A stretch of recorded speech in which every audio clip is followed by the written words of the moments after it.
ಇಂದು ದೆಹಲಿಯಲ್ಲಿ ಚುನಾವಣೆ ನಡೆಸಿ ಬಿಜೆಪಿ 10 ಸ್ಥಾನ ಗೆದ್ರೆ ನಾನು ರಾಜಕೀಯ ತ್ಯಜಿಸುತ್ತೇನೆ. ಮದ್ಯ ನೀತಿ ಪ್ರಕರಣದಿಂದ ಖುಲಾಸೆಗೊಂಡ ಬೆನ್ನಲ್ಲೇ ಪ್ರಧಾನಿ ಮೋದಿಗೆ ಮಾಜಿ ಸಿಎಂ ಅರವಿಂದ್ ಕೇಜ್ರಿವಾಲ್ ಸವಾಲು.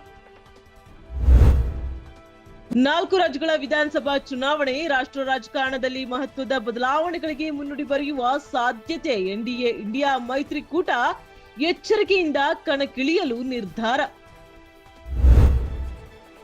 ಸಂಚಾರ ನಿಯಮ ಉಲ್ಲಂಘನೆ, 6 ತಿಂಗಳು ವಾಹನ ಸವಾರರ ಚಾಲನಾ ಪರವಾನಗಿ ರದ್ದಿಗೆ ಚಿಂತನೆ. ಕೇಂದ್ರ ಸಾರಿಗೆ ಸಚಿವ ನಿತಿನ್ ಗಡ್ಕರಿ ಹೇಳಿಕೆ. ಮಾರ್ಚ್ 1ರಿಂದ ವಾಟ್ಸ್ಆಪ್ ಸೇರಿ ಮೆಸೇಜಿಂಗ್ ಆಪ್ ಬಳಕೆದಾರರಿಗೆ ಹೊಸ ನಿಯಮ. ಅದೇ ನಂಬರ್ ಸಿಮ್ ಕಾರ್ಡ್ ಇಲ್ಲದಿದ್ದಲ್ಲಿ ಮೆಸೇಜಿಂಗ್ ಆಪ್ಗಳ ಕೆಲಸ ಕಾರ್ಯ ಬಂದ್, 6 ಗಂಟೆಗೊಮ್ಮೆ ಲಾಗೌಟ್. ಗ್ಯಾರಂಟಿ ಯೋಜನೆಗಳು ಯಾವುದೇ ಕಾರಣಕ್ಕೂ ನಿಲ್ಲುವುದಿಲ್ಲ, ಯಾವ ಟೀಕೆಗೂ ಸರ್ಕಾರ ಬಗ್ಗುವುದಿಲ್ಲ. ಗೃಹ ಸಚಿವ ಡಾಕ್ಟರ್ ಜಿ ಪರಮೇಶ್ವರ್ ಸ್ಪಷ್ಟನೆ. 82 ಕೋಟಿ ರೂಪಾಯಿಗೂ ಹೆಚ್ಚು ಮೊತ್ತದ ಸೈಬರ್ ವಂಚನೆ, ದೇಶದಾದ್ಯಂತ 352 ಪ್ರಕರಣ. ಕರ್ನಾಟಕ ಪೊಲೀಸರಿಂದ 3 ಆರೋಪಿಗಳ ಬಂಧನ.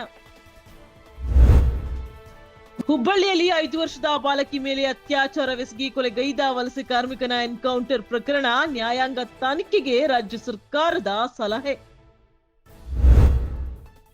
ಭಾರತದಲ್ಲಿ ಹಾವು ಕಡಿತದಿಂದ ಪ್ರತಿ ವರ್ಷ 50,000 ಮರಣ. ವಿಷಪೂರಿತ ಹಾವಿನ ಕಡಿತ ಮರಣಾಂತಿಕ ಕಾಯಿಲೆ.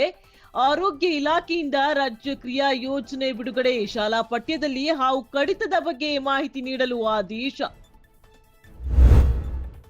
ಪಾಕ್ ಅಫ್ಘಾನ್ ನಡುವಿನ ಯುದ್ಧಕ್ಕೆ ಭಾರತವೇ ಕಾರಣ. ತಾಲಿಬಾನಿಗಳು ಭಾರತ ಪರವಾಗಿ ಪ್ರಾಕ್ಸಿ ವಾರ್ ಮಾಡ್ತಾ ಇದೆ.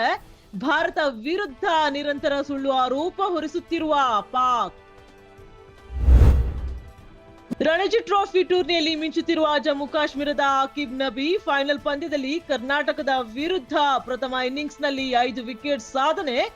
ಇಂಗ್ಲೆಂಡ್ ಸರಣಿಗೆ ಆಯ್ಕೆ ಮಾಡಲು ಸೌರವ್ ಗಂಗೂಲಿ ಸಲಹೆ.